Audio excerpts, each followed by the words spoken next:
Terima kasih sudah menonton. Jangan lupa subscribe, like, komen, dan share. Assalamualaikum warahmatullahi wabarakatuh. Bertemu lagi dengan Ibu Husna Ratnasari, guru bimbingan dan konseling. Semoga siswa-siswi ibu semua dalam keadaan sehat dan selalu dalam lindungan Allah Subhanahu wa Ta'ala. Di pertemuan kali ini, kita akan mempelajari tentang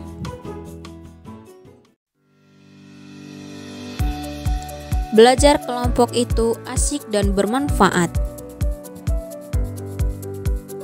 Tujuannya agar peserta didik atau konseli dapat memahami belajar kelompok yang efektif.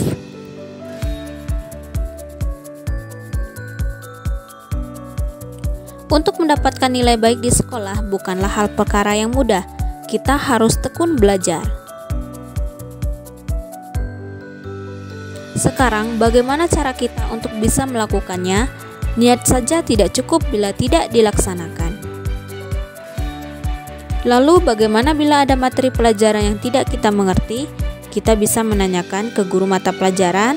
Selain itu, kamu juga bisa menanyakan pelajaran yang tidak kamu mengerti dengan cara belajar kelompok. Belajar kelompok merupakan salah satu metode belajar yang dianggap bagus untuk perkembangan seorang siswa. Pengertian belajar kelompok.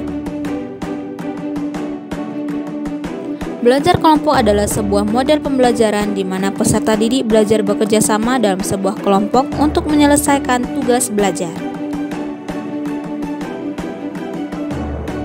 Belajar kelompok adalah kegiatan belajar dalam kelompok dengan tujuan untuk memecahkan permasalahan yang ada.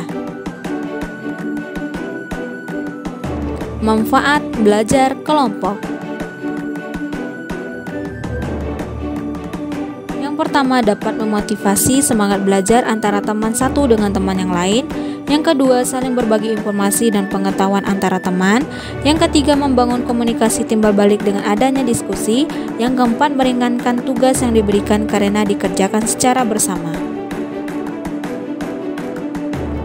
Yang kelima, mengoptimalkan kemampuan berpikir siswa dalam menanggapi suatu permasalahan.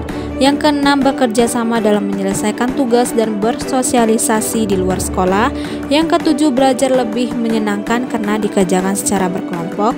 Yang kedelapan, meningkatkan kualitas kepribadian seperti adanya kerjasama, toleransi, berpikir kritis, dan disiplin. Belajar kelompok yang efisien. Pertama, pilihlah teman yang cocok untuk bergabung dalam satu kelompok yang terdiri dari 3-5 orang.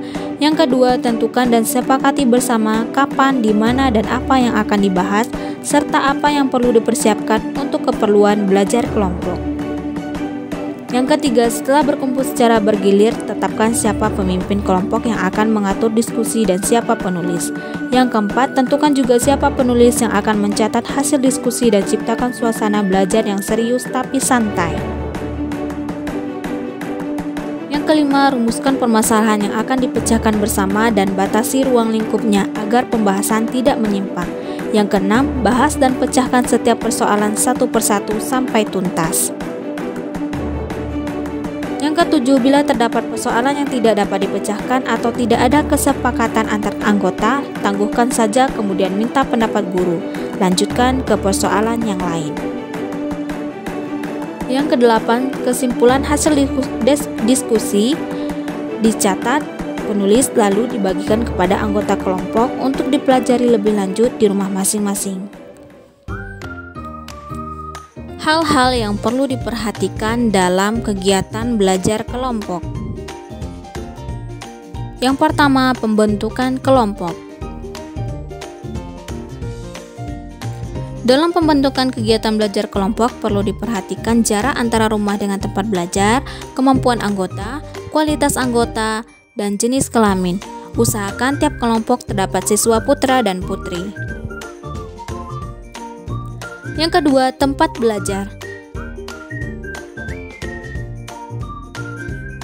Tempat penyelenggaraan kegiatan belajar kelompok bisa di rumah, bisa di ruang kelas pada sore hari, dan bisa di tempat yang memenuhi syarat-syarat antara lain adanya meja, kursi, penerangan, dan kenyamanan.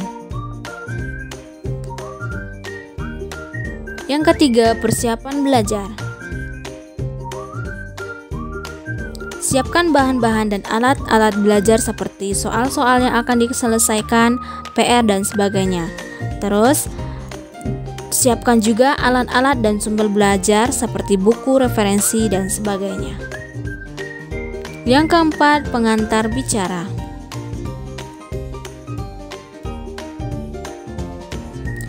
Pilihlah siapa yang bertindak sebagai ketua saat itu dan menyebutkan apa-apa yang akan dibahas agar tujuan kegiatan belajar kelompok tidak menyimpang. 5. Waktu belajar. Setiap anggota kelompok disiplin untuk mentaati peraturan yang sudah disepakati, dan nama pelaksanaannya bisa 1,5 jam dan waktu istirahat selama 15 menit. Cara pelaksanaannya.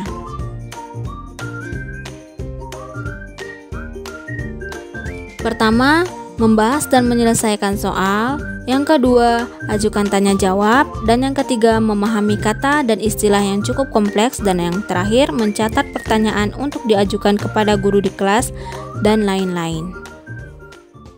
Tonton video tipe-tipe siswa belajar kelompok berikut ini.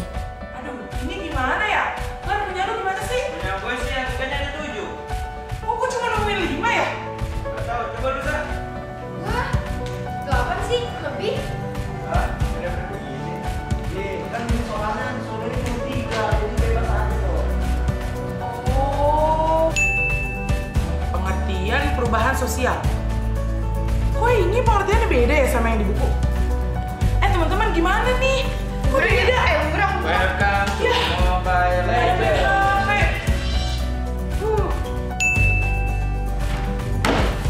Ini kan tugas kelompok ya? Kenapa harus gue sendiri sih yang ngerjain? Ya elah, sial banget hidup gue.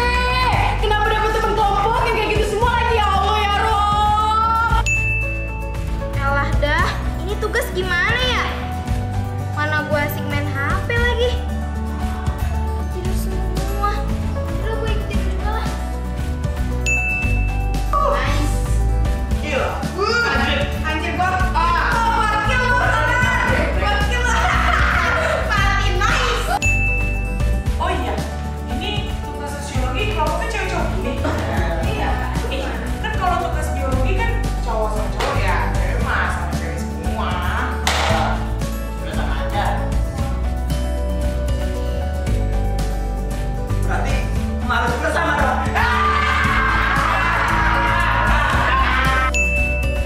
Jadi ceritanya dia itu hobi tes narkoba kan bahaya tuh kalau ke kantrek makin narkoba kan bahaya ya buat keselamatan. Nah pas dia mau dicek itu dia pakai narkoba atau nggak tes urin itu. Woi. Tunggu dulu, tunggu dulu. Woi, nih ada tugas dari guru. Untuk psikologi dan sosiologi. Masih ada Hayato. Masih ada Hayato. Tapi gue mana? Oh yeah, ya me está gustando más de lo normal. Gila nih bocah ngapain sih?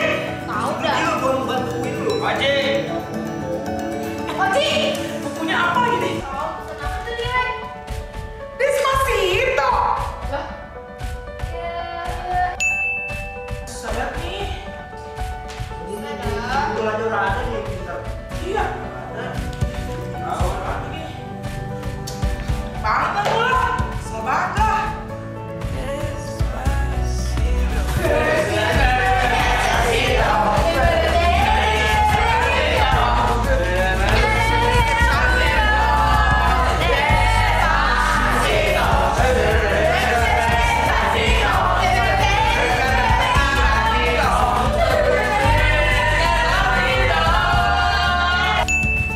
Terima kasih. Assalamualaikum warahmatullahi wabarakatuh.